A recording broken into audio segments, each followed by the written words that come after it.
అమృత చిన్నపిల్లల హాస్పిటల్ మదనపల్లి. నేను ఇక్కడికి ఎందుకు వచ్చానో చెప్పేదానికంటే ముందుగా ఈ హాస్పిటల్ గురించి కొన్ని పాయింట్స్ అయితే చెప్తాను. ఫస్ట్ నేను ఇక్కడికి వచ్చినప్పుడు కన్ఫ్యూజ్ అయితే అయ్యా, ఇది హాస్పిటలా లేకపోతే ప్లే జోనా అని అనేసి.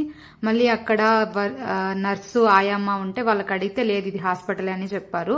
నిజంగా అంటే లైక్ పిల్లలకి ఒక హాస్పిటల్కి వచ్చామనే ఫీలింగ్ అయితే ఉండనే ఉండదు. అంత బాగుంది హాస్పిటల్.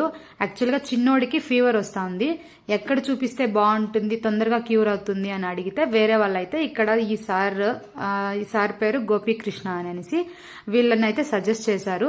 సో ఇక్కడికి వచ్చామన్నమాట. నిజంగా హాస్పిటల్ వాతావరణం అయితే చాలా అంటే చాలా బాగుంది. Piece of mind. చిన్నపిల్లలకైతే హాస్పిటల్కి వచ్చినామని అనిపించదు. ఇంకా డాక్టర్ దగ్గరకు వస్తే ఆయన పేరు గోపీకృష్ణ అని అనేసి చాలా అంటే చాలా బాగా చూశారు.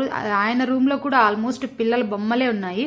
వాళ్ళని ఆ బొమ్మలతోనే ఆయన హ్యాండిల్ చేస్తారు. మంచిగా దగ్గరికి తీసుకొని మంచిగా మాట్లాడుతూ వాళ్ళకి ముద్దు ముద్దు మాటలన్నీ చెప్తూ అసలు వాళ్ళకి నేను హాస్పిటల్కి వచ్చి ట్రీట్మెంట్ చేయించుకుంటున్నానా అనే ఫీలింగే ఉండదన్నమాట. అంత మంచిగా చూశారు. తొందరగా కూడా నయం అవుతుంది. మా బాబుకైతే ఆల్మోస్ట్ ఒక్కసారి సిరప్ వేసాను అంతే, పూర్తిగా క్లియర్ అయిపోయింది.